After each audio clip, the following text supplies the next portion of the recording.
So I was very impressed with this idea in the 1690s they could have, an Act of Parliament laying down teachers' wages and conditions. And one of the conditions about the building was that there should be a school room and 2 rooms for the master. So this building reflects that it wasn't just a school, it was also the house, hence schoolhouse, for the schoolmaster, so he actually lived in there as well. There was only provision for the one teacher, of course, and this concept of class size hadn't quite come into it in those days.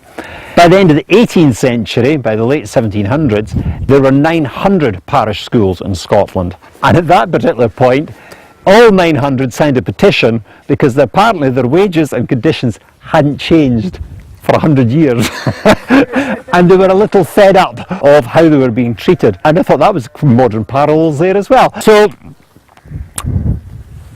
the aspiration was there for every parish to have a school. Now in the Highlands things are a little bit different. The Highlands being poorer, the parish school movement didn't really get going. In the early 1700s there was a society set up called the Scottish Society for the Propagation of Christian Knowledge, or the SSPCK for short, and its idea was, it was actually a government inspired thing, and part of it was to quell Catholic and Gaelic interests in the Highlands. It was a Protestant movement, and it was set up initially to really batter Gaelic out of the Highlanders and their culture and everything. They apparently for a number of years taught purely in English, and then it kind of suddenly dawned on somebody eventually that wasn't really working because the people who were teaching couldn't speak English, so they actually taught in Gaelic after that and taught properly English in these schools and told them how awful they were and terrible they were and they had to get out of the place and so on. And so began this is before 1745 and Culloden and stuff, this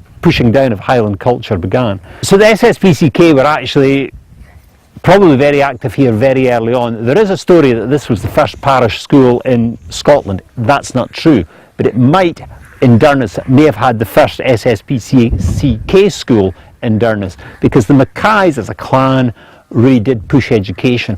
By 1700 they were employing tutors at the main family homes, not just at the House of Tongue, but each of the branches of the family, like over at Clashneach, they would employ a tutor, and that tutor would not only teach the children of the member of the Clan Mackay family, the tutor would also teach children of what were called the tacksmen.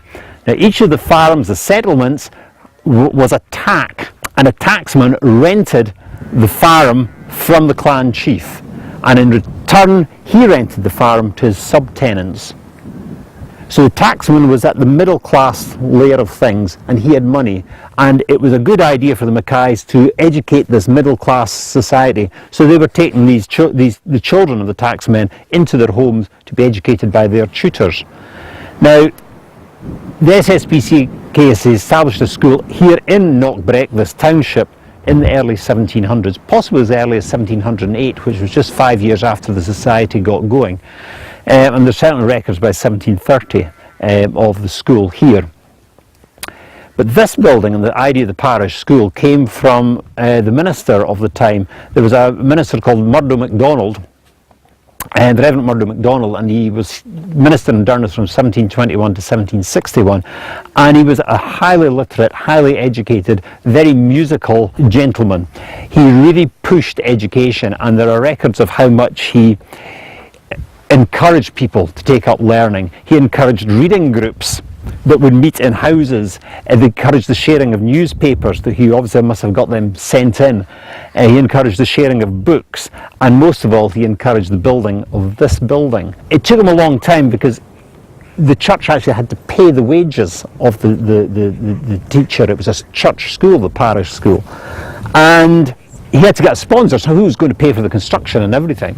And that person was obviously the heritor, Lord Ray, chief of Clan Mackay, and eventually Lord Mackay agreed, and the money was put forward, and the school was started somewhere around about 1760. Murdo MacDonald died in 1761, and I think at that point something happened and I think the building stopped, because the Kirk Session record book, Kirk Session book, begins in 1764, and it begins with an entry about the school and the fact the school wasn't finished, and basically it's saying we're fed up. Why is this school not finished? Let's get it going again, let's get it finished. And in 1765 they made the final payment of 40 shillings to John Mackay of Sarsgrim for the lock and the bands for the door. Not awful sure what the bands are, but a lock obviously. And the door was finished and the school then came into use. We know a little bit from the church.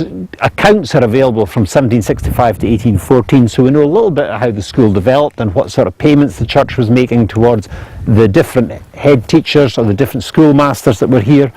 We know that the schoolmaster had his wages increased by being the presenter in the church and session clerk, and the presenter is the person who led the singing in the church. He had additional wages.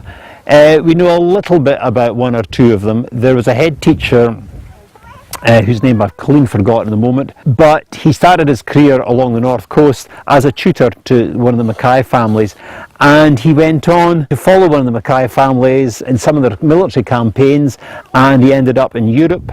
He travelled with them to India and to the Far East, and then came back to teach here in this very building. He was here at the beginning of the 1800s. He had that wonderful lifetime experience that he'd had travelling with them, and just the knowledge and interest. Unfortunately, he kept a diary, and this is why we know about this.